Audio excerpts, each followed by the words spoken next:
já bom dia a todos.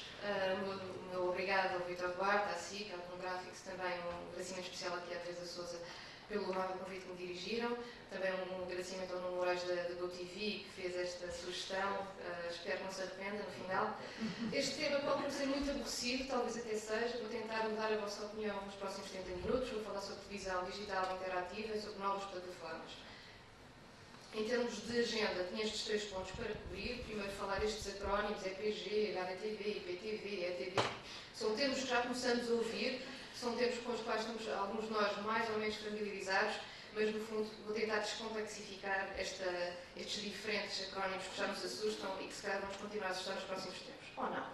Depois, se existem casos de sucesso em televisão digital interativa, sabemos que há alguns casos de insucesso. Orgulho de ter feito parte de um projeto desse âmbito, do projeto TV Cabo Interativa, mas como nós aprendemos é com os erros, acreditem que aprendi muitíssimo com essa experiência e orgulho bastante de ter feito parte desse projeto. Finalmente, quais são as boas práticas de desenvolvimento de conteúdos e serviços de televisão digital interativa e formatos multiplataformas? Vamos então aqui a este primeiro ponto: EPG, MHP, ITV, PVR. Isto de facto são coisas assustadoras. Que raio quer isto dizer? Televisão digital é um conjunto de sons e imagens captados por uma câmara de televisão que são convertidos numa sequência de bits que, injetados no emissor, são transmitidos em formato digital à distância até aos receptores. Portanto, isto é uma definição da ANACOM, uma definição técnica para engenheiros. Eu não sou engenheira, julgo que grande parte de vocês não são engenheiros também. Eu também não tenho piadas de engenheiros, portanto, vou tentar tornar isto mais claro para todos nós. Se tivesse piadas de engenheiros, eu tinha aqui 30 minutos ou mais. Portanto, o que é a televisão digital? Para nós, comuns mortais, não somos engenheiros. Mais canais de televisão, mais qualidade de imagem e som, novos formatos e conteúdos, novos serviços, novos equipamentos de acesso, novas plataformas de distribuição, novos standards e, finalmente, também significa bidirecionalidade. Vou rapidamente descrever um pouco cada um destes pontos. Mais canais de televisão. Portanto, vamos passar a ter mais canais de televisão daquilo que já temos atualmente.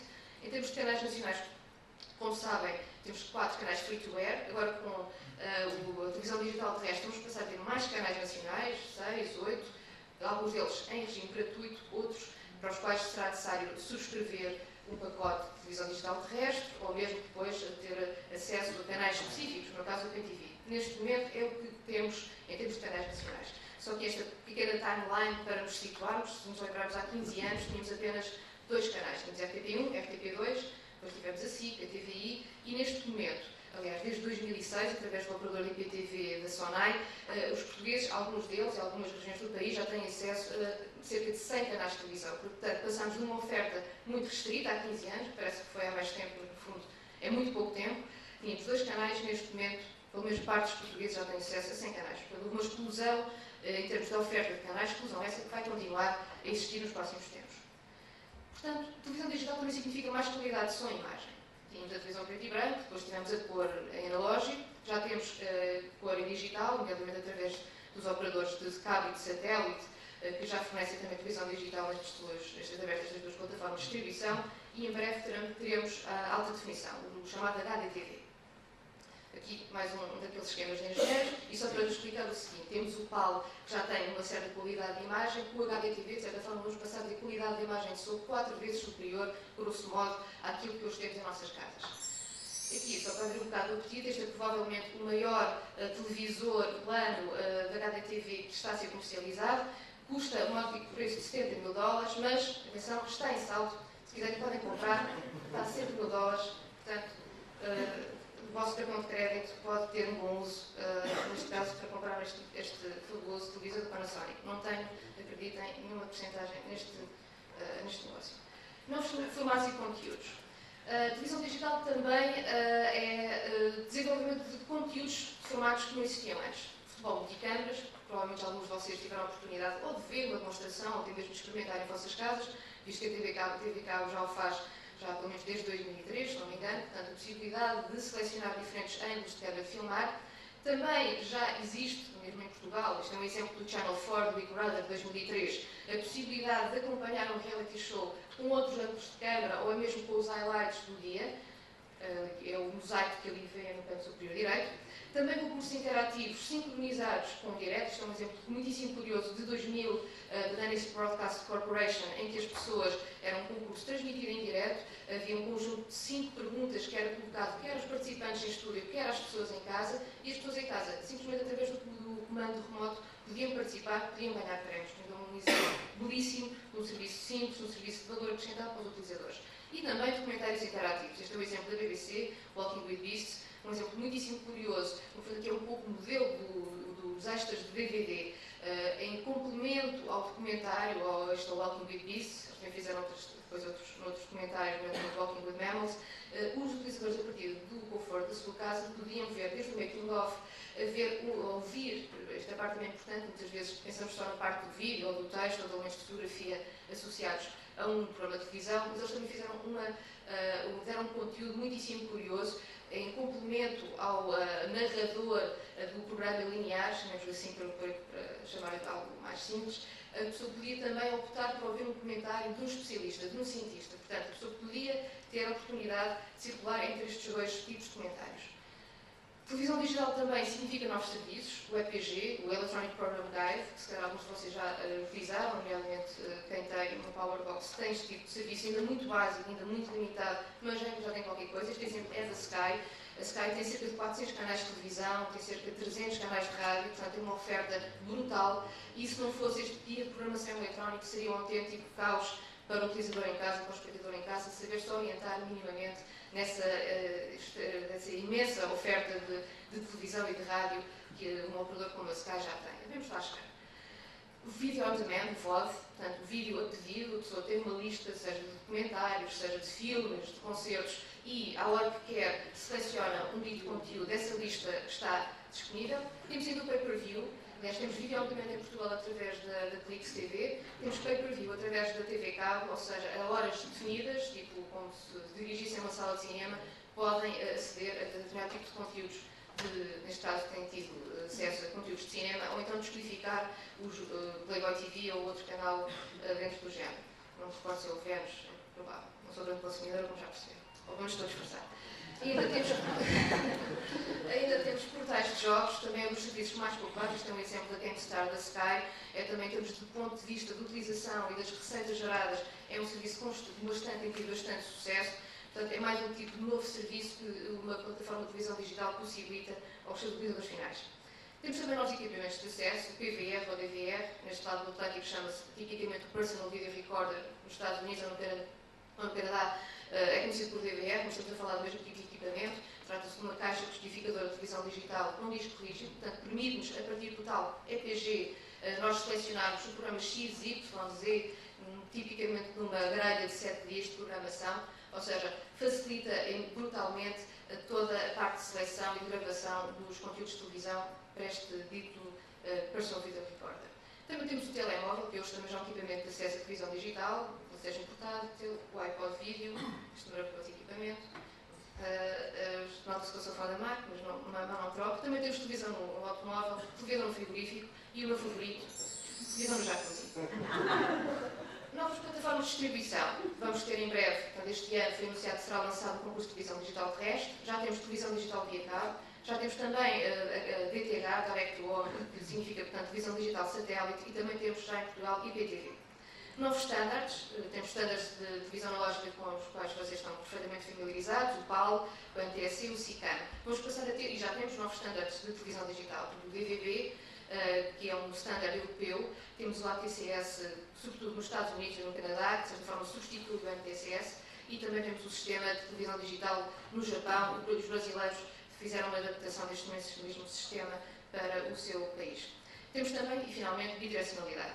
Aqui um exemplo, certeza que alguns de vós que já viram a Sky News, por vezes notam que no videografismo surgem convites a press red. Aquele press red podem tentar pressionar o botão do vosso comando, não vai acontecer exatamente aquilo que seria de acontecer. Portanto, para que aconteça alguma coisa, tem que ser subscritores da Sky, tem que ter bidirecionalidade e, das duas uma, podem ter a possibilidade ou aceder, neste caso que ali veem, é um serviço interativo da Sky News, em que temos um mosaico com 8 vídeos, em que a pessoa pode ver desde os highlights do dia, a ver o boletim meteorológico, a ver outro tipo de informações complementares à emissão linear da Sky News. Para além disso, chamava a vossa atenção ali para aquela área, também as pessoas podem votar, já verificaram também há polls, também há sondagens de opinião que vão surgindo em videografismo, e pelo tal apelo do Press Red, os subscritores na Inglaterra, ao pressionarem o botão vermelho, votam em tempo real nas sondagens que estão a passar na Sky News. Portanto, questão que alguns de vocês têm se existem casos de sucesso em televisão digital interativa. Nomeadamente no caso da TV Cabo Interativa, que é um serviço bastante avançado, que foi comercializado em 2001 ou 2004, se não me falha a memória. Foi um serviço que teve uma série de problemas, uma série de dificuldades. Aprendeu-se muito com essa experiência. A experiência ainda continua a ser válida para os novos serviços que a TV Cabo faz, e não só, também no âmbito académico também tem sido uma experiência que ainda hoje é bastante útil. No fundo, mas quer em Portugal, quer noutros países, há de certa forma uma aura de fracasso ligada com este conceito, este termo, televisão digital interativa. Portanto, será que a televisão digital interativa é mesmo um fracasso? Será que há mesmo pior? Não é bem assim. Portanto, há casos de sucesso, nomeadamente há programas de televisão com interatividade de grande sucesso. O guia de programação eletrónica é um serviço muito bem sucedido. Temos também o Personal Video Recorder, o gravador de vídeo digital, também com grande peso e com grande importância para muitos utilizadores, e também o Video On Demand. São 4 exemplos que eu gostaria de destacar e que vou passar então a apresentar-vos alguns exemplos de televisão, de alguns programas de televisão com interatividade. Este é um exemplo da BBC, que durante o europeu de 2004 colocaram uma série de subcanais de conteúdos extra relacionados com os programas, neste caso com as transmissões em direto dos jogos de futebol. Tinham desde, como lhe vem um exemplo, em que a pessoa podia acompanhar o jogo num quadro, na janela esquerda, e também tinha a possibilidade de ter uma tactical view, portanto ter um outro ângulo de câmara para poder acompanhar o jogo de outra forma. Também temos este exemplo do Wimbledon, que é um exemplo clássico de sucesso em televisão digital interativa, mais um exemplo da BBC, em que as pessoas podiam escolher que jogo que gostariam de assistir. Tinha ali 5 jogos que estavam a decorrer em simultâneo, e a pessoa, de certa forma, podia visitá-los conforme assim o entendesse. 4 milhões e 200 mil pessoas acederam a estes subcanais, a estes conteúdos associados a este evento desportivo, que representou cerca de 30% da audiência total que a BBC obteve durante a transmissão do Wimbledon em 2003. Também temos este que é o caso mais famoso de sucesso nesta área dos programas de televisão com interatividade. Praticamente 9 milhões de pessoas utilizaram este serviço BBC ITV Olympics, que basicamente a imagem dava já uma ideia de que é que se tratava. As pessoas tinham acesso a 5 subcanais de transmissão em direto, para além da emissão, vamos chamar outra vez linear, dos Jogos Olímpicos da BBC, a ser transmitida pela BBC. Portanto, as pessoas podiam, de certa forma, personalizar que tipo de modalidade gostariam de ver. O atletismo, o futebol, o halterofilismo, o jogo da bisca, o que quisessem. Temos também, então, o guia de programação eletrónica. Sky Digital reporta uma taxa de utilização de 90%. Agora não tenho o número de cor, mas no conjunto dos 400 e tal canais de televisão da Sky, este é o 5º ou 6º canal visto pelos 8 milhões de lares no Reino Unido. O canal Satélite em França, que é um operador de TV satélite, também reporta uma taxa de utilização extremamente elevada.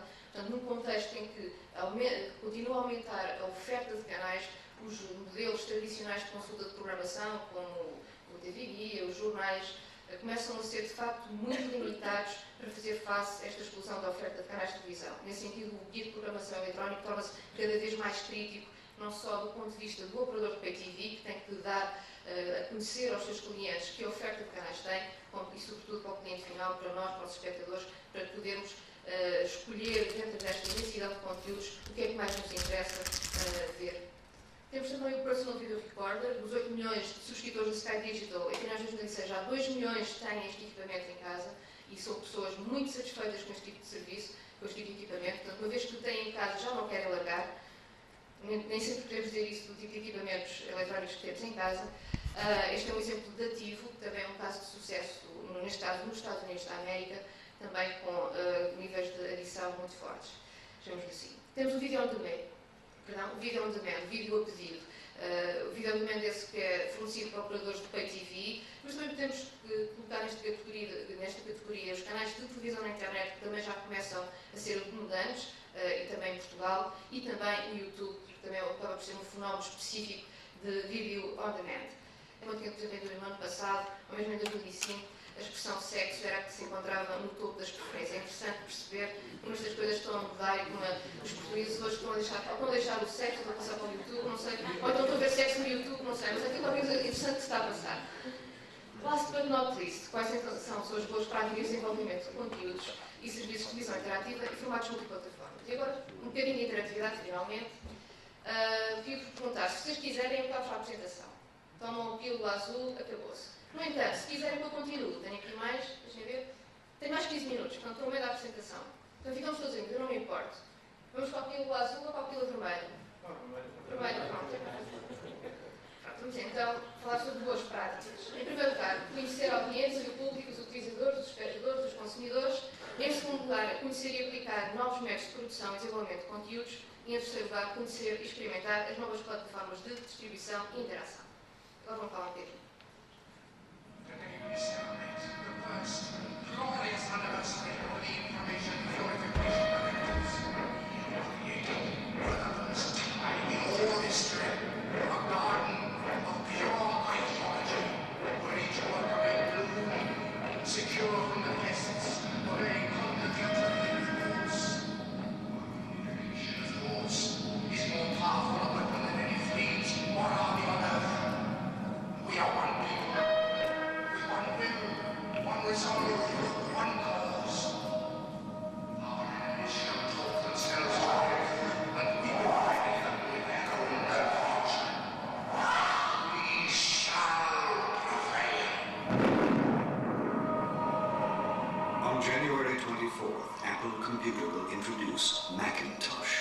And you'll see why 1984 won't be like 1984.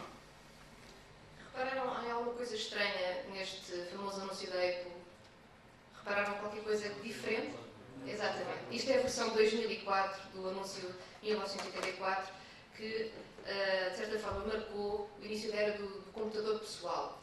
Em 1984 este anúncio foi alvo de muitas interpretações, ainda hoje muitas pessoas se deliciam não só a ver o anúncio como também a interpretar que mensagem estava neste fantástico anúncio do Ridley Scott. Na altura, de certa forma, era a era do computador pessoal, era de certa forma um ataque, chamemos assim, à IBM, aos mainframes, e que isso representava, de facto, uma libertação para os consumidores normais, que somos todos nós, deste caso, de computadores. Em 2004, a interpretação pode ser ligeiramente diferente. Ali podemos ver naquela audiência passiva e podemos ver no monólogo do Big Brother a comunicação unidirecional, o monólogo de muitos dos meios de comunicação de massa. A figura da atleta que arremessa o martelo pode ser considerada audiência ativa e, no fundo, ela, ao quebrar com o monólogo do Big Brother, de certa forma, está a interagir com o conteúdo com o ecrã que ali está. Repararam então aquele detalhe muito significativo do iPod. Já de certeza também ouviram falar neste termo, do snack culture, popularizado pela revista Wired, ou seja, a tendência para as pessoas consumirem através ou do telemóvel, ou do iPod, de outros tipos de equipamentos portáteis, de consumirem conteúdos, nomeadamente de vídeo, mas outros, em pequenas quantidades, conteúdos de pequena duração. Portanto, petiscar diferentes conteúdos, utilizando os mais diferentes equipamentos de portáteis que têm o seu dispor. Nessa mesma revista que eu aconselho, se não tiver a oportunidade de ler, pelo menos que vejam na parte online, de facto é um dossiê extremamente interessante sobre estes novos padrões de produção e de consumo de média.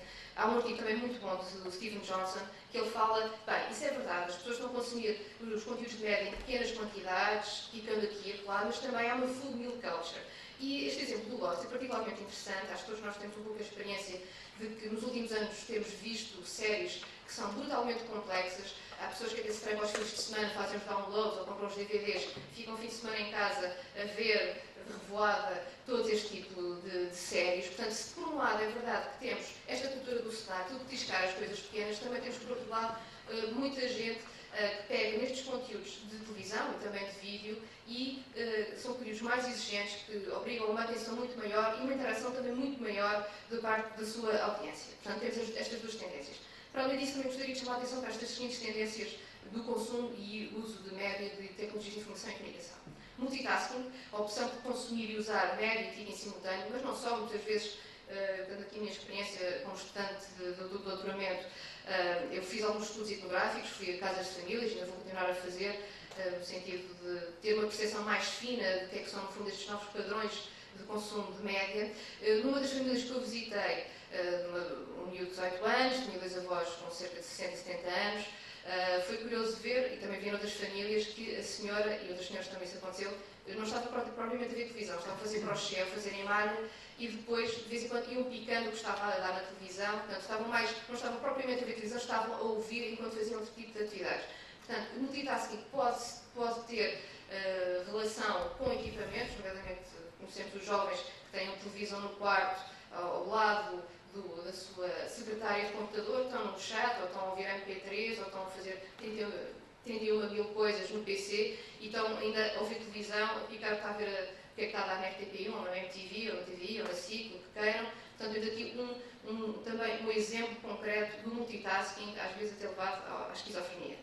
Temos o time shifting, portanto, decidir quando consumir conteúdos de média, no sentido do PVR é um bom exemplo de equipamento que nos permite mudar o tempo daquilo que queremos ver. Portanto, a partir do momento em que começamos a gravar conteúdos, seja para o PVR ou mesmo para o nosso PC, começamos a dominar, controlar quando é que vemos os conteúdos de média, num sentido amplo. Temos o place shifting, também decidir onde consumir conteúdos de média, e os equipamentos portáteis que já mencionei são exemplos claros dessas novas tendências de consumo. O on-demand, decidir o que consumir e quando consumir média. O peer-to-peer, também distribuição de conteúdos de média entre pares, muitas vezes conteúdos pirateados. E também user-generated content, também tem a ver com a produção e distribuição de conteúdos de média feitos pelos próprios utilizadores. E por cá, como é que as coisas se passam? Portanto, isto são conceitos, isto é tudo muito bonito, mas em Portugal será que estas mesmas novas tendências de consumo, de uso, de produção e distribuição de média se verificam? Então, uma belíssima questão, e uma das questões que eu tenho estado a investigar não só no âmbito dos estudos de doutoramento, como também um projeto de investigação da Lusófona, que também trabalha sobre estas questões. Será que os portugueses estão a assumir o controle do seu consumo de média? Será que os portugueses consomem diversas médias em simultâneo? Será que os portugueses querem estar cada vez mais próximos e participar nos médias? Será que eles querem realmente interagir com a televisão, com estes meios todos que estão a seu dispor? Será que os portugueses também querem partilhar os seus próprios conteúdos e serem os próprios produtores de conteúdos de televisão, de vídeo, por aí fora? Voltando outra vez àquela timeline que eu apresentei. Há 15 anos tínhamos 2 canais de televisão, em 2006 temos 100 canais de televisão. Tínhamos 2 canais, como vos disse, as crianças, grosso modo, consumiam 169 minutos por dia, os adultos 164, um pouco menos que as crianças, num total de uma média que dá 165 minutos por dia. Passados 15 anos, as crianças consomem basicamente o mesmo, mais um minuto, não é significativo. Há com certeza uma diferença relativamente significativa do ponto de vista dos minutos consumidos pelos adultos, que dá aqui uma média de 210 minutos por dia. Portanto, no entanto, aquilo que chamava a atenção, e daí ter feito este gráfico, é se houve uma explosão brutal em termos da oferta dos conteúdos de televisão, dos canais de televisão, passámos de 2 para 100, grosso modo, o mesmo não se verificou em termos do tempo que as pessoas têm para verem para verem, para assistirem, para usufruírem destes conteúdos. Há uma diferença, é certo, mas apesar de tudo, a explosão da oferta é muito mais significativa do que a explosão em termos da procura, chamemos assim. Alguns dados interessantes, isto é uma notícia relativamente recente, tem algumas semanas. O cabo, neste momento, já representa 15% do share em termos de audiências de televisão. Esta é uma notícia desta semana, portanto, o cabo também ganha cada vez mais público aos jornalistas. Em Lisboa já supera a totalidade dos canais de cabo, já supera a SIC, a TVR e a RTP1. No fundo é o primeiro canal, se quisermos chamar assim, com 26,2% de share. Este estudo, muito curioso, tem cerca de, julgo que foi publicado em setembro, do ISCTE, que diz que 71% dos jovens preferem a internet e a televisão. Este é um estudo curioso, mas também chamava a atenção da metodologia de recolha de informação deste estudo, que foi feito online. Portanto, isso, quer se quer não, influencia, obviamente, os resultados. Eu diria que é bom fazer questionários online, mas depois temos que ter outras formas de recolha de informação, telefone, potencialmente, etc. Mas pronto, não quis deixar de apresentar no fundo, este slide quer dizer duas coisas. Por um lado, esta tendência forte, os jovens preferirem a internet e a televisão, mas depois também tenham cuidado, vejam sempre qual foi a metodologia aplicada, porque quer se quer não, acaba por influenciar os resultados da investigação que é feita. Temos também a taxa de penetração de banda larga, isto sim é um indicador extremamente importante. No fundo, neste momento, temos, quer através de banda larga fixa, quer banda larga móvel, em 100 habitantes temos 20 habitantes que têm, ou melhor, 20 habitantes que têm acesso à banda larga. A banda larga é importantíssima porque muda muito de acordo com com estudos feitos internacionalmente. Em Portugal não tenho informação que vos possa partilhar neste momento. No decurso dos projetos de investigação que estou envolvida, julgo que nos próximos meses já teremos indicadores um pouco mais palpáveis que nos permitam ter aqui uma noção concreta de como é que os públicos em Portugal estão ou não a ser influenciados pela banda larga no tipo de consumo, mas também do ponto de vista do que também eles próprios distribuem através desta forma de internet. Também um outro estudo do ISCTE, que as pessoas não foram pelo questionário online, isto é um estudo que eles têm sobre telemóveis, e que eu gostava aqui de chamar-vos a atenção é o interesse em novas funcionalidades de segunda idade. E de facto verificamos que na faixa etária dos 8 aos 17 e dos 18 aos 24 temos preferências claramente distintas das faixas etárias um pouco mais elevadas. Já não vou falar por cima dos 65 anos, cito a minha já aqui nos 45, 64 anos, em que, nomeadamente, assistir a conteúdos televisivos, tem 33,9% dos jovens dos 8 aos 17 que manifestam preferência e interesse em ter no seu telemóvel este tipo de conteúdo, enquanto, por exemplo, na faixa etária dos 45 aos 64 anos, apenas 9,4% mostraram interesse. Portanto, o telemóvel é muito mais do que apenas, como vocês sabem, um mero equipamento para ser chamados telefónicos ou para enviar SMS, é também cada vez mais um equipamento de média de consumo, de média de consumo e não só, de utilização de diferentes tipos de médias, seja eles música, vídeo, por aí fora. Portanto, vamos aqui passar à segunda parte das boas práticas. Aqui uma das cenas fundamentais do Matrix, que eu agora não vou desenvolver muito, mas depois eu posso explicar melhor o que isto quer dizer. Portanto, se em Portugal estão a emergir novos padrões de consumo de médios, os quais devem ser compreendidos em profundidade, aos quais é necessário responder com novos tipos de formatos de média, associados também às novas tecnologias de informação e comunicação. Portanto, a primeira recomendação fundamental que eu faria era: é necessário compreender em profundidade os novos padrões de utilização de média e de TIC, consumo, produção e distribuição, portanto, uma forte aposta na investigação das audiências, no estudo da audiência, para desenvolver e testar novos formatos de média com contributos dos clientes finais, não só nesta fase inicial de análise, de detecção de tendências, como também em determinados pontos de desenvolvimento do projeto e incluindo os contributos dos clientes finais. Portanto, o que não fazer? Enriquecer o produto ou serviço com máximas funcionalidades, enfoque na tecnologia, aplicar sempre as últimas tecnologias disponíveis e ser disruptivo em relação aos clientes familiarizados. No âmbito, por exemplo, da experiência como mencionei da TV Cabo Interativa, conseguimos fazer todos estes pontos. Mas também fizemos coisas bem feitas, mas como vos disse, se nós aprendemos com os erros, então aprendi muitíssimo com a experiência que tive. O que fazer? Simplificar, selecionar de facto o que é crítico para os clientes. Aqueles exemplos que há pouco vos mostrei da BBC são, em termos de funcionalidade, extremamente simples. No fundo, trata-se quase de fazer uma interface de mosaico em que as pessoas depois podem escolher o canal, naquele caso do Olympics, o canal de atletismo, o canal de handball, etc. Simplicíssimo. No entanto, a BBC, para chegar àquela decoração, também fez muito lixo, também fez muito estrago, mas a questão da simplicidade é absolutamente fundamental no desenvolvimento de produtos de televisão digital interativa e não só. Enfoque nos clientes, importantíssimo. Muitas vezes as tecnologias são fascinantes, dá para fazer mil e uma coisa, tirar um café pelo computador, tudo bem, mas se não percebemos o que é que os clientes realmente querem, corremos o risco de facto, de os sobrecarregar com funcionalidades e com conteúdos que eles depois, de facto, não utilizam. Portanto, esse enfoque precioso nos clientes, compreender o que eles querem e tomar também como ponto de partida coisas que eles já conhecem. Estes são apenas alguns métodos de desenvolvimento centrados nos clientes finais, o focus group, a interview, as entrevistas, perdão, a questão também de fazer estudos etnográficos, ir às casas das pessoas, perceber como eles utilizam os diferentes equipamentos que têm ao seu redor. Portanto, tudo isto são métodos que nos permitem ir mais longe, ter uma percepção mais fina de como as pessoas utilizam as coisas e também, em vários pontos de desenvolvimento do projeto, vocês, com certeza, quem está na área do web, já ouvi falar em estudos de usabilidade, muitas vezes são deixados uma semana antes do lançamento em que se faz lá um estudo de usabilidade para perceber se aquilo está a funcionar, muito tarde no processo. Portanto, a ideia é, tanto quanto possível, em diferentes momentos de desenvolvimento de um produto, de um serviço, ir incluindo feedback do utilizador final, de uma amostra dos utilizadores finais. Nem que seja 5 pessoas, nem que seja 10 pessoas. É fundamental.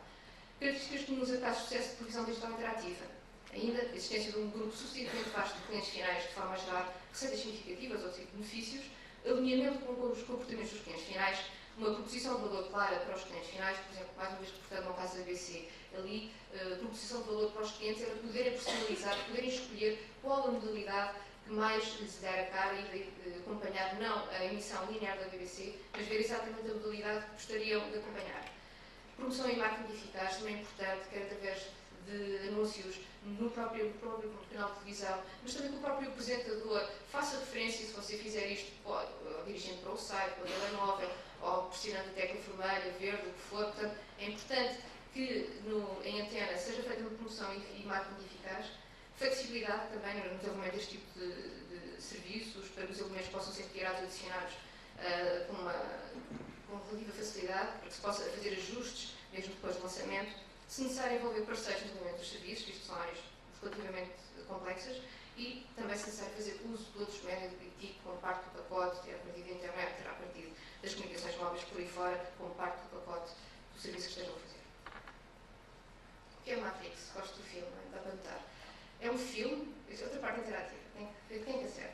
Se é uma trilogia de filmes, se é um formato cross-media, ou se é onde nós vivemos. Isto, atenção, há muita gente na internet a dizer que nós vivemos já na Matrix, e que esta realidade toda já é uma alucinação coletiva de um sistema de computador, não sei se é extraterrestre ou coisa parecida. Há gente trabalhar muito nestas áreas, não é um assunto fascinante, mas isso dava para outros 30 minutos.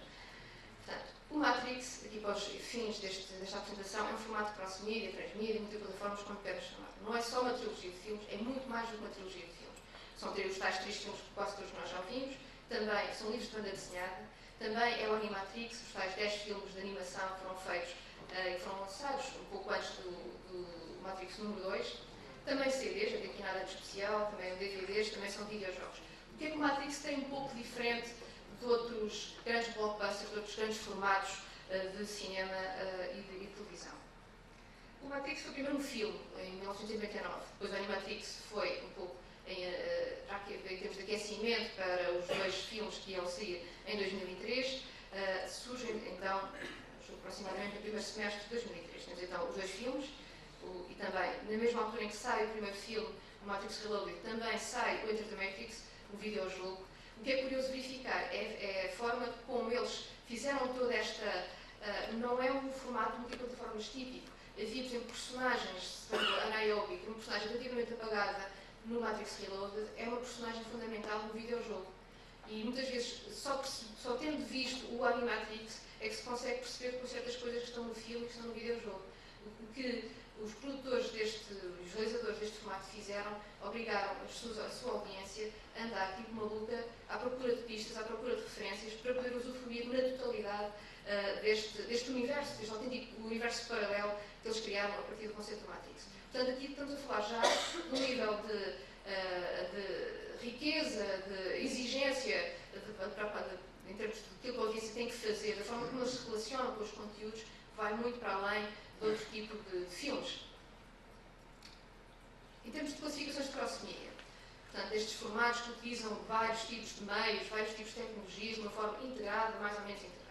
Temos o cross-media 1.0, fazer pequenas variações da mesma coisa. O mesmo programa de televisão que temos na televisão, também temos no PC ou no telemóvel. Portanto, é algo que já é relativamente frequente acontecer aqui, até mesmo em Portugal. Temos então a versão 2.0, dar acesso a conteúdos extra produzidos, como é o caso dos diferentes ângulos de câmara, ter acesso a outros jogos em simultâneos, a making-of, etc. Também é algo que em Portugal também já tivemos acesso. O que ainda não vimos em Portugal, em termos de produtores de conteúdos, é esta versão 3.0, construir pontos entre diferentes plataformas, que é o caso do Matrix, em que as pessoas têm que, no fundo, circular, andar em vários tipos de meios para poder compreender todo o universo que foi construído para eles.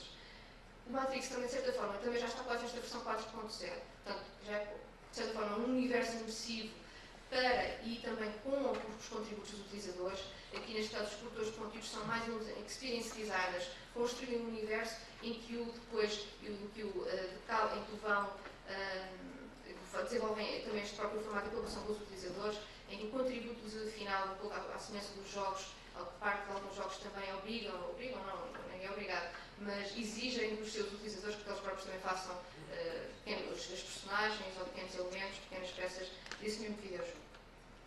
E por cá, portanto, isto é tudo muito bonito, parece, claro que a Matrix tiveram orçamentos brutais, o que é que nós aqui em Portugal, com os nossos recursos, com o nosso mercado, como é que nós podemos aproveitar algumas destas recomendações que eu aqui acabei de mencionar e podemos também começar a fazer um desenvolvimento de conteúdos de televisão, conteúdos cross-media, como prefiro chamá-los.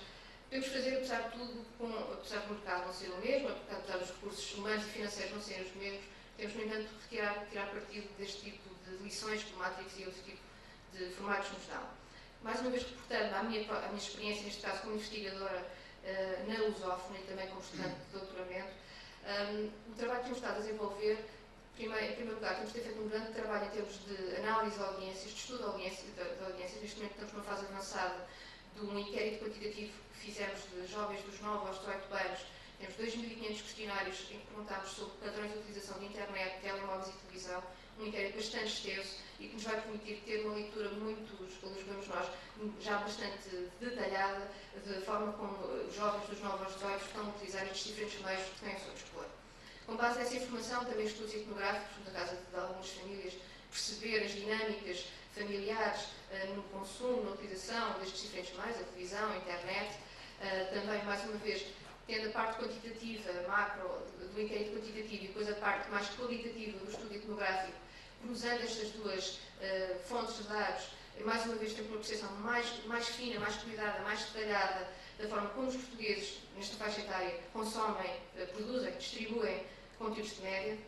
Com base nesta informação, e também envolve uma análise que temos feito antes, estamos a desenvolver um formato cross-média para tentar apurar vários tipos de questões. Este quadro não é fácil de entender, mas que eu passo a explicar muito rapidamente. Isto, no fundo, é um esquema geral do formato cross-média que estamos a desenvolver. Tem uma parte de componente de televisão linear, também tem uma aplicação de televisão interativa sincronizada, e basicamente nós podemos escolher entre 3 histórias qual destas histórias nós temos que continuar a seguir. Também temos um website que não só é o arquivo, é o repositório dos conteúdos destes vídeos, mas todos os conteúdos extra, galerias fotográficas, de vídeos, de entrevistas, toda a informação desenvolve, descasca melhor aquilo que é apresentado no programa linear e que também tem uma componente de participação muito forte, nomeadamente através da votação, através dos comentários, mas também através dos conteúdos gerados pelos próprios utilizadores, pedindo-lhes que também façam parte da produção do conteúdo final. Também temos uma componente de telemóvel, também temos uma componente de atividades locais, mas no fundo estamos a centrar-nos muito na produção do website, do protótipo web e do piloto de televisão. Em conclusão, quer nós, quer não, já estamos a viver numa cultura da convergência. Este livro, eu não tenho comissão, mas é um livro belíssimo, não sei se já tiveram a oportunidade de o ver ou de o ler. Recomendo vivamente que leiam, pelo menos parte deste livro, que no fundo mapeia muito destas alterações que nós estamos a assistir, mesmo em Portugal, do ponto de vista do consumo e da produção de conteúdos de média. Last but not least, acho que foi mesmo. Tentando ilustrar o que é isto da cultura da convergência e também tendo esta noção que tenho muito pouco tempo a acabar, não sei se conhecem este vídeo, acho que não é o melhor exemplo da cultura da convergência, devo confessar, mas o vídeo é tão giro, tão interessante, é no fundo aqui um misto de King Kong com Matrix, portanto, convergência do King Kong com Matrix, e já viram isto? Quem conhece isto? Bem, grande parte não conhece, exatamente.